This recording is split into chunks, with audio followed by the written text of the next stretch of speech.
Hello DirtFish friends. Oh, what a 3 days we have had here at the 5th round of this year's FIA World Rally Championship. Rally Sardegna Italia has delivered in bucket loads once again. We've seen crashes, we've seen rocks, we've seen rolls, and we have seen magnificence out there in the stages, particularly from our rally winner Sebastian Ogier.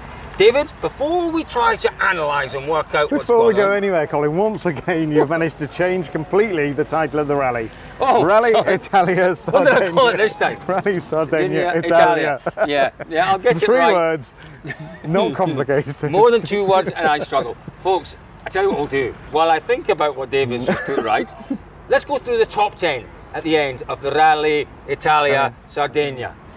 Here we go. So an incredible victory for Sebastian Ogier here in Sardinia. Elvin Evans takes a fighting second place, and Thierry Neuville rescues a third place podium finish here. In fourth, Takamoto Katsuta equaling his best ever result. Jari Huhtinen, well, that's his best ever result in the World Rally Championship. Our WRC 2 winner in 5th place overall.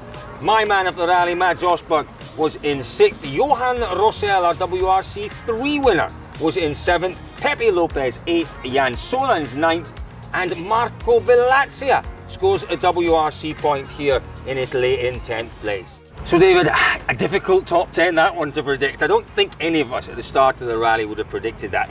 We were looking at a really strong event here for Hyundai. Completely turned around, an incredible win, and an incredible 1-2 for Toyota. Again, you know, we said this in Portugal. I know we've said it before, but Hyundai lost this one. They absolutely lost this one. It was theirs again, and you know, just huge frustration on the part of Ott Tanak. You know, incredible speed from him through the first day and a half. Was he pushing too hard in that stage? I don't know. You know, he said that the road was a car's width, and you couldn't really avoid. You couldn't move the car. You couldn't go too far off the line. I don't know, but ultimately he is a long way behind in the championship. Hyundai is a long way behind in the championship. And yeah, but that's the sort of negative. Looking to the positive, awesome. You know, Toyota, for them, they came here as underdogs.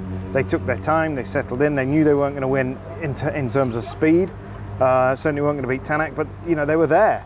And it was strange though, isn't it? You know, we talked a little bit about the way they'd done their testing. They'd gone to do the safari test in Spain, Yeah. and it was kind of the wrong thing, because they'd gone to do the test for safari, and they'd added in a little bit of Sardinia testing. And on Friday, everyone was sort of saying, "Oh, was it the right thing?" You know, Elvin wasn't comfortable with the car. But ultimately, what they've done in that test is they've found some stuff that's helped the reliability. Undoubtedly, they've bought some of that here, and they've bought a stronger car. And you know, you've got to have a strong car to get to the finish. Yeah. I would still love to know, you know, exactly what broke on Tanak's car in that stage. We asked him just again, and he said the wheel fell off. Okay, the wheel fell off, but you know, what broke? How did it break? Because it didn't look like a huge rock. You know, that was something that's pointed out to us by a few people, and we've frozen that bit of footage, you know, the onboard. It looks like quite a long rock, but it's not, you know, it's not your it's not what you Sardinian would call crash instantly helmet a car football breaking size. rock. No. Absolutely. It was a great result for sure for Toyota. Jari Matti, who we talked to at the end of the rally, said they were targeting a podium here.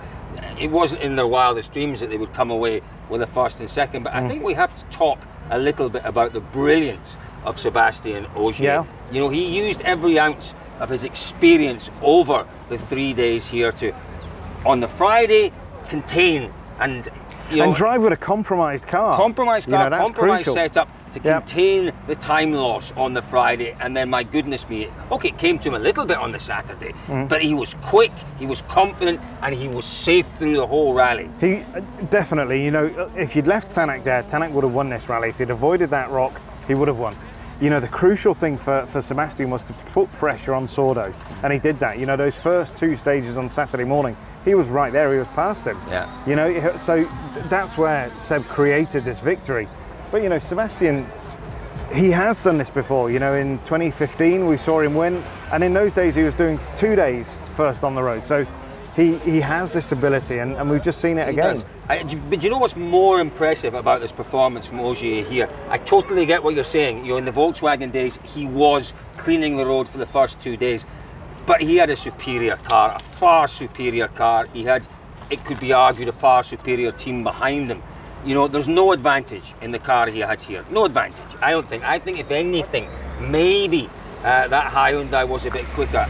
Ogier has used his accumulated skill and experience to win this one, and for me that's even more impressive than some of the two-day first on the road. But this is, you know, that's the style of rally that we have here. You know, you need to bring the car to the finish primarily. You know, it's not an Estonia, it's not a Finland. It's all about, you know, driving with your head, driving with compromise, getting the tyres through, you know, making the tyres to the best of your advantages and everything. And he's done that. Done it brilliantly. And it is so much about experience, and it's a great result. We've got to talk a little bit about Elfyn Evans as well. Elfyn Evans, for me, still is not firing this season. It is quite remarkable just how well he is doing. And I've said it many times before, a sign of a great champion is someone who can consistently score points when things aren't going his way. And we've seen it again from Evans. He's just stuck at it. He's found a safe mode, a safe pace, and it's good enough to take him to second place. He's still very much in this fight, David, this year. Of course he is. You know, he's what, 11 points behind, and you know, he tried, didn't he, on Friday to make the car quicker. It didn't really work. He wasn't getting the support from the car, he wasn't getting the feeling from the car, so they went back to the Portugal setup and it worked. But at that point he knew there was no point chasing anything. You know, it was better to just settle back and take whatever, you know, whether it was second or third, whatever he could get. And like you say, you know, it takes not only a great driver, but it takes a huge amount of patience and confidence in yourself. And that's what Elfyn's showing now, is this the real self sort of trust that, yeah, let's do that here. Let's not get stressed. Let's not try and grab at it. Let's just get to the quicker events later in the year, the Finland, the Estonia, and see what we can do there. He's not forcing anything, Elfyn Evans. It's coming nicely to Elfyn Evans this year. Do you think, talking about forcing, panicking, you know, knee jerk, what do you think Hyundai have to do to reverse things? You know, Toyota are on a roll, there's no question about that. Ogier's won 3, Evans has won 1. They need to bounce back rapidly, and that they have to do something. And at this point in the season now, we are seeing, you know, a huge amount of stress and strain on all of the teams. They're getting ready for Safari. They've tested for this event. They've got a 22 car that they're trying to get ready. They're already looking forward to Estonia test. There is, you know, right now there's more drain on the team, the complete team resource, than ever. And you'd have to say at the moment it's Toyota that is managing that better. Was that a fan of yours? Yeah, was it? Yeah. There's lots of them around. Lots of them. That was the one.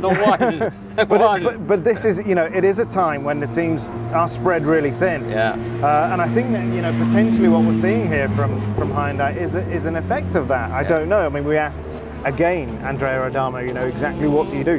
They have to find something. They do. They have to find, particularly given that we're going to what is going to be the roughest rally of the year. You know, Safari, by no means, we've listened to people like Ian Campbell telling us that, you know, the roads aren't that bad and this, that and the other. It's Africa. It will be the roughest rally of the year, without a shadow of a doubt. That's really hard to believe, isn't it, seeing how rough we have had it here. It's a different sort of rough, though, isn't it? I get that, yeah, it is a different sort of rough indeed. But, you know, for the cars to be prepared for Safari, it's, you know, I asked Andrea, what are you going to tell your engineers? What's your instructions to your engineers for Safari? Expecting him maybe to give us something, but he rarely does, about maybe strengthening the underside or parts, suspension, whatever it might be. He said, no, they know what they've got to do. That is a fair comment as well. But that's nonsense, you know. Adamo knows they will put more beef into the sump guard. Of course they will. You know, the cars will be at their heaviest in Safari, without a shadow of a doubt. Having said that, the one thing that I'm super delighted to see Safari back, but also Acropolis. Oh yeah. You know, I remember back in the day reporting on Safaris that were rough. Then you'd go to an Acropolis that could be even rougher in places, you know, like the old Bauxite Way and these kind of stages. Fantastic stages coming up. But the thing is, David, and that's a really good point, is that, you know, the investment that goes into preparing these cars for Safari isn't a one-off investment. It will, you get it right for Safari, you're in the box seat for Acropolis. And you know, I genuinely think they would have learned stuff. You know, Toyota doing their Safari test, I think they would have learned stuff to bring here. Let's move on and talk about M Sport, because it was, by all accounts, quite possibly the worst rally for M Sport in the past 21 years. Not a single Ford in the top 10. It hasn't happened since 2000, I'm told. No, well, yeah, I'm glad you've gone back through the calendar. I didn't. One of our remember. colleagues did. I can't remember who. I think it was Luke Berry went through it. What a wonderful chap he is. Actually, it may have been one of the others, but one of our wonderful colleagues. Absolutely, and you know, it is a really tricky event for M Sport. But you know what we've got to remember. Yes, you know, Gus has probably had more mechanical issues, more technical issues here than he's had for a long time. But Teemu, you know, was the architect of his own demise there, wasn't he? Question. You know, would he have had a failure? Probably not. I don't know. But yeah, it's been a really, you know, whichever way you cut it, it's been a really tricky event for them. And you know what? The Safari has been a good rally for M Sport in the past. What do you think? Is there a chance we can go to Safari and see something special from Formeau, maybe even Greensmith there? When I say special, I'm not talking about a win. I don't think that's going to happen. But I think right now, what they would give for a podium in the Safari, you're just really to lift the team and to give everyone a boost. It's difficult, isn't it? Because, you know, you'd go to previous Safaris and you'd say yes, for sure. You know, the likes of Skoda back in the day, they always were looking for a podium in Safari. Just keep the car going, build a tank and keep it going. It's not quite the same. You know, we don't have 150k sections anymore. We have, you know, 30-kilometer stages. And the teams are all, you know, the regulations are so tight that the teams are building very, very similar cars. So, but you don't know, you know, who knows if there's one event, actually two events with Acropolis as well. Who knows? It's one of those two. So it really it's possible. It really is. Folks, it has been a remarkable Rally Italia Sardegna. Well done. Oh yes, Rally Italia Sardegna has been entertaining. It really has. It's been magnificent to watch. Some wonderful driving. You finally got the weather right. We might just be winding things up a little bit quick here because it might look okay over there, but let me assure you, over there it's dark as night. There's a storm coming. Folks, thank you very much for being with us all weekend here in Olbia. We are very much now looking forward to the Safari in 3 weeks' time. From all of us here at DirtFish.com, a massive thank you for joining us in Olbia.